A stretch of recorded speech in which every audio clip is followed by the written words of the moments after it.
नमस्कार। सीढ़ियाँ उन्हें मुबारक जिन्हें छत तक जाना है, मेरी मंजिल आसमां है और रास्ता खुद बनाना है। आप देख रहे हैं शिखर का सफ़र, आपका पसंदीदा शो, और मैं हूं आपका होस्ट संजय विज्ञान। आप जानते हैं इस शो में हम आपकी मुलाकात कराते हैं कुछ शानदार कंपनियों से और उन हस्तियों से जो इन कंपनियों को इस मुकाम तक लेकर आईं। तो आज हम बैठे हैं कोटा में, वो शहर जो सपनों को साकार करता है, और मेरे साथ हैं एलन कैरियर इंस्टीट्यूट के फाउंडर डायरेक्टर राजेश माहेश्वरी जी। बहुत बहुत स्वागत है आपका अमर उजाला के इस खास कार्यक्रम में। एलन के रिजल्ट्स ओवरऑल कैसे रहे हैं? अगर रिजल्ट्स नहीं हो तो इंस्टीट्यूट चलेगा ही नहीं। अच्छी फैकल्टी आप कैसे सुनिश्चित करते हैं? फैकल्टी अगर अच्छी नहीं है तो बच्चे ही उस फैकल्टी को बाहर फेंकते हैं। छोटे शहर उसमें कितने इम्पोर्टेंट हैं? छोटे शहरों से, गाँव कूचों से तो बहुत आते हैं। क्या कोविड की छाया से अब हम पूरी तरह मुक्त हो गए हैं और डिजिटल क्लासरूम के बरक्स जो फिजिकल क्लासरूम हैं, ऑफलाइन क्लासेस हैं, क्या वो पूरी तरह बहाल हो गई हैं? कोविड का जो इफेक्ट था वो लास्ट ईयर से बहुत कम हो गया। Last year he growth of जो ऑफलाइन क्लासेस हैं उसके अंदर बहुत अच्छी ग्रोथ हुई। बच्चे बहुत अच्छी तरह से आए और बहुत ही कॉन्फिडेंटली कोटा में यहाँ पर, और बाकी सब सेंटर भी एलन के जो हैं वहाँ अच्छे से पढ़े। और इस साल तो कहीं ऐसा कोविड का प्रभाव दिख ही नहीं रहा है। कोरोना के उस दौरान हमने ऑनलाइन भी क्लासेस ली और ऑनलाइन के प्लेटफॉर्म और भी बहुत लोग चले, लेकिन कुल मिला के ऐसा लगा कि ऑफलाइन का एक अलग आनंद है, क्योंकि फैकल्टी को जो टीचर्स से पढ़ाते हैं उनको एक डायरेक्ट जो टच मिलता है उसका बेनिफिट एक अलग है। एलन की बात करें तो आपके स्टूडेंट्स कितने डिजिटल की तरफ से आ रहे हैं और कितने फिजिकल? डिजिटल में भी एडमिशन्स हो रहे हैं, लेकिन जो लोग संभव नहीं होता है कि एलन की ऑफलाइन क्लासेस ज्वाइन कर पाए जी, तो वो लोग एलन के डिजिटल में भी ज्वाइन कर रहे हैं। इतने मुश्किल कंपटीशन को देखते हुए एलन आज जिस लीडरशिप पोजीशन में है, ये इस तक पहुंचने का सफ़र कैसा रहा? लगभग 3 लाख से सीधा 2.5 करोड़, और वो भी सिर्फ 6-7 साल में। ये कहीं कुछ मुश्किल टारगेट तो नहीं है कंपटीशन को देखते हुए? मुश्किल तो नहीं है। देखिए, एक चीज़ बताऊं मैं आपको कि कंपटीशन तो हर चीज़ में है। जो भी काम चलता है पूरे भारत में, हम 140 करोड़ के देश में रहते हैं, तो कोई भी काम मुझे नहीं लगता कि किसी में कंपटीशन नहीं है। अच्छा कंपटीशन होने से जो कस्टमर है उसको भी अच्छी चीज़ मिलती है। वो कंपटीशन तो है और उसको स्वीकार्य भी है, और उसी में और क्वालिटी निखर के काम कर रहे हैं। चूँकि एलन के साथ 35 साल हो गए, 88 में इंस्टीट्यूट डाला तो आज 35 साल हो गए। तो 35 साल का एक अनुभव है हमको, कैसे बच्चों को 2 बच्चों से स्टार्ट किया। लास्ट ईयर 2,86,000 बच्चे पढ़ रहे हैं, तो हमको अनुभव है कैसे बच्चों के साथ कैसे ट्रीट करना, कैसे क्या करना। और अब तो एक बहुत बड़ी ताकत जो एलन के साथ है वो ये है कि जो स्टूडेंट्स यहाँ पढ़े अब उनके ही बच्चे पढ़ने आ रहे हैं। अभी लगभग 2.25 लाख 2,86,000 बच्चे हैं और फ्यूचर में 2.5 करोड़ पे जाना है। तो इसको हम ऐसे समझ रहे हैं, जो हम प्लान कर रहे हैं वो ये है कि लगभग 140 करोड़ के देश में 35 से 40 करोड़ लोग, स्टूडेंट्स कहें या कुछ भी कहें, कुछ ना कुछ करियर के लिए तैयारी करते हैं। नॉट ओनली IIT और मेडिकल और CA और CS, कई तरह की चीज़ें करते हैं। तो हम उन 35-40 करोड़ में से 10% बच्चों के साथ जुड़ना चाहते हैं, चाहे वो ऑनलाइन हो चाहे वो ऑफलाइन हो। तो वो हम तैयारी कर रहे हैं। इसका मतलब फिर वो मेडिकल और इंजीनियरिंग से बियॉन्ड जाएगा। हाँ, जो आपके कोर्सेज करियर हैं, का, इसका एलन का जो नाम हमने रखा था तभी यही बात सोच के रखा था कि एलन हमारे फादर का नाम, श्री एलन माहेश्वरी का एलन, और करियर ये कि जहाँ करियर बनता हो, घर घर एलन, हर घर एलन। तो उस चीज़ पर हम काम कर रहे हैं। तो हमें उम्मीद है कि हम अगले 2-3 साल में उसका प्लेटफॉर्म तैयार कर लेंगे। तो अगर 2025-26 से इसको गति देंगे जी, तो 2030 तक हम जो टारगेट सोच रहे हैं वो उम्मीद है कि हम कहीं टच कर पाएंगे उसको। बड़े बड़े जो ब्रांड हैं आप जानते हैं, उनमें भी ले ऑफ की खबरें आ रही थी, छटनी की खबरें आ रही थी। तो क्या इस इंडस्ट्री में भी वो जो कहते हैं कि survival of the fittest type, वो एक स्टेज आ गई है कि जो लोग एफिशिएंटली काम नहीं कर रहे हैं वो इंडस्ट्री से बाहर हो जाएंगे? वो हर इंडस्ट्री में है, क्योंकि कंपटीशन है, हर इंडस्ट्री में ये है। लेकिन जो अगर हमारे फील्ड के अंदर जो आए उनकी छटनी हुई तो उन्होंने नोट प्लान करके काम किया। तो हमको अभी ऐसा कोई छटनी का लगता नहीं है। अभी तो हम जो कर सकते हैं, अगर मैं अभी हम जो कर रहे हैं केवल जिस पर उसमें हम 10-12% ही कर पा रहे हैं, इसमें अभी बहुत स्कोप है। तो हम बहुत सोच समझ के चल रहे हैं। छटनी वहाँ हुई जहाँ नोट प्लान करके काम किया गया। एलन का नाम है और लीडिंग ब्रांड में से एक है, तो एलन के रिजल्ट्स ओवरऑल कैसे रहे हैं अब तक? क्या क्या माइलस्टोन्स आप समझते हैं कि इसमें हैं? मैं मानता हूँ कि रिजल्ट्स ही वो होता है जो इंस्टीट्यूट को चलाता है। अगर रिजल्ट्स नहीं हो तो इंस्टीट्यूट चलेगा ही नहीं, चाहे कोई भी हो। तो रिजल्ट्स तो होते ही हैं, ठीक है, थोड़े वेरी करते हैं, कभी बहुत अच्छा आता है, कभी थोड़ा कम होता है, लेकिन एक लेवल रहता है।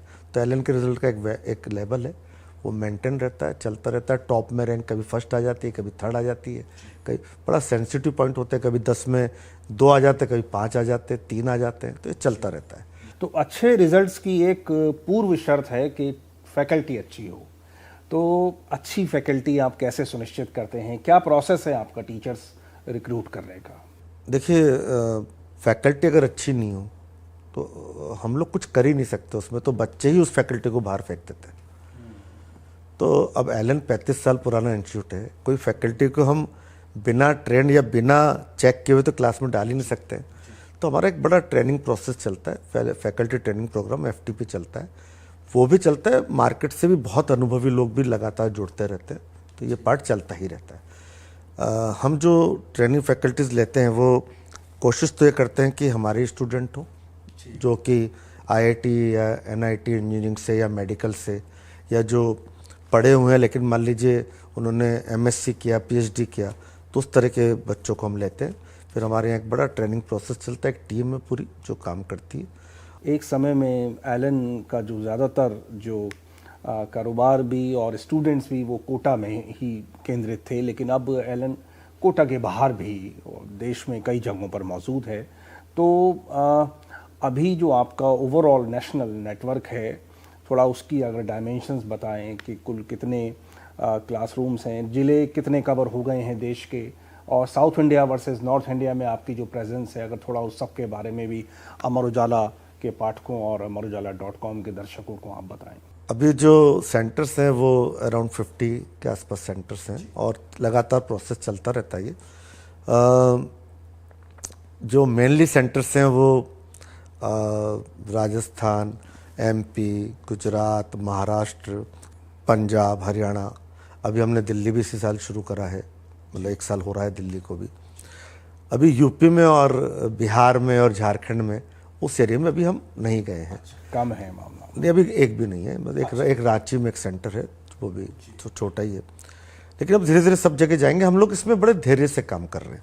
सबसे पुराना इंस्टीट्यूट है एलन आज की तारीख में, जितना मुझे नॉलेज उतना, लेकिन हम बहुत धीरजता से, पहली बार भी हम जो बाहर गए 2012 में पहली बार कोटा के बाहर गए। इसका रीज़न केवल ये है कि हमको जल्दीबाजी कुछ नहीं है। छोटे शहर आपकी जो ये रणनीति है अगले 10 साल की, उसमें कितने इम्पोर्टेंट हैं? मैं एकदम परसेंटेज तो नहीं बता सकता, लेकिन जो हमारा अनुभव हो रहा है वो हर तरफ से बच्चे की भीड़ आती है। छोटे शहरों से, गांव कूचों से तो बहुत आते हैं। एक बड़े शहर में तो फिर भी वहाँ उपलब्ध है, लेकिन एक गांव से तो में तो उपलब्ध भी नहीं बच्चे को, वहाँ प्रॉपर टीचर ही नहीं है कि वो पढ़ा पाएँ इस तरह के कॉम्पिटिटिव एग्ज़ाम के। ऐसे ऐसे गांव जहाँ पे टैलेंट है कि उनको अगर ज़रा सा आप निखारें तो ऐसी परफॉर्मेंस देते हैं कि सब्जी वाले का बेटा, सब्जी वाले की बेटी, तो बड़ा अच्छा लगता है। और हमें थोड़ा भी अगर पता लगता है कि इनके पास टैलेंट है और फाइनेंशियली दिक्कत है, तो हमारी एक टीम है जो सपोर्ट करती रहती है, बराबर ध्यान देती है। जो फीस स्ट्रक्चर है वो एलन का कैसा रहता है? जो फीस की रेंज है वो कितनी रहती है? और जो इस तरह के जो मेरिटोरियस स्टूडेंट्स हैं लेकिन जो बहुत साधन संपन्न नहीं हैं, उनके लिए आप और किस किस तरह की स्कीम्स रखते हैं? हमारे डिफरेंट टेस्ट होते हैं, एंट्रेंस टेस्ट, स्कॉलरशिप टेस्ट होते हैं, जहाँ परफॉर्मेंस आती है और जो इस तरह के बच्चे होते हैं उनको पूरा सपोर्ट किया जाता है। फीस जनरली हमारी जो है वो 80,000 से लेकर 1.5 लाख के बीच में रहती है। और चूँकि हमारा जो टोटल एक्सपेंसेस है, जो फैकल्टीज़ हैं वो इतने हाई लेवल के और इतने बढ़िया, इतने अनुभवी हैं, तो उनको भी डेफिनेटली ज़्यादा मिलता है, तो फीस का तो फैक्टर रहेगा ही सही। अंग्रेज़ी के अलावा कितनी भाषाओं में आपकी कोचिंग आगे जाकर उपलब्ध होगी, और अभी भी क्या हिंदी और दूसरी भाषाओं में ये कोचिंग आपकी उपलब्ध है?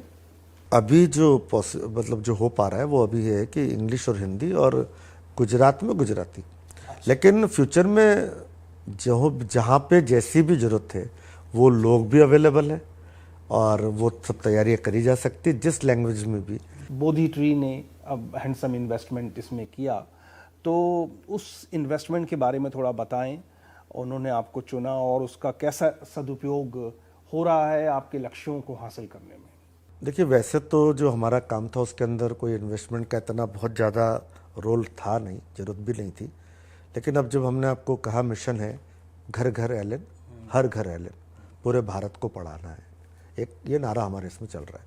तो इसके लिए कभी कभी कहीं इन्वेस्ट थोड़ा सा करना पड़ेगा, कुछ पहले पैसा लगाना पड़ेगा। और जो उदय शंकर जी हैं, जो बोधी ट्री वाले लोग हैं, उन्होंने बहुत बड़े बड़े काम पहले किए हुए हैं डिफरेंट फील्ड के अंदर। तो उनका भी मन में ये है कि हम एजुकेशन में कुछ करना चाहते हैं। तो दोनों जुड़ के उनका लगभग 36% पार्टनरशिप है। तो मिलकर हम पूरे भारत पर काम करने में राजी हैं। स्टूडेंट्स के लिए और उनके पेरेंट्स के लिए आपका मैसेज क्या है? देखिए, अभी रिजल्ट्स अनाउंस हुए हैं पीछे, और बहुत सारे बच्चे फिर कॉम्पिटिटिव एग्ज़ाम में बैठेंगे, है ना। बहुत सारे बच्चे मायूस भी होंगे कि नंबर अच्छे नहीं आए।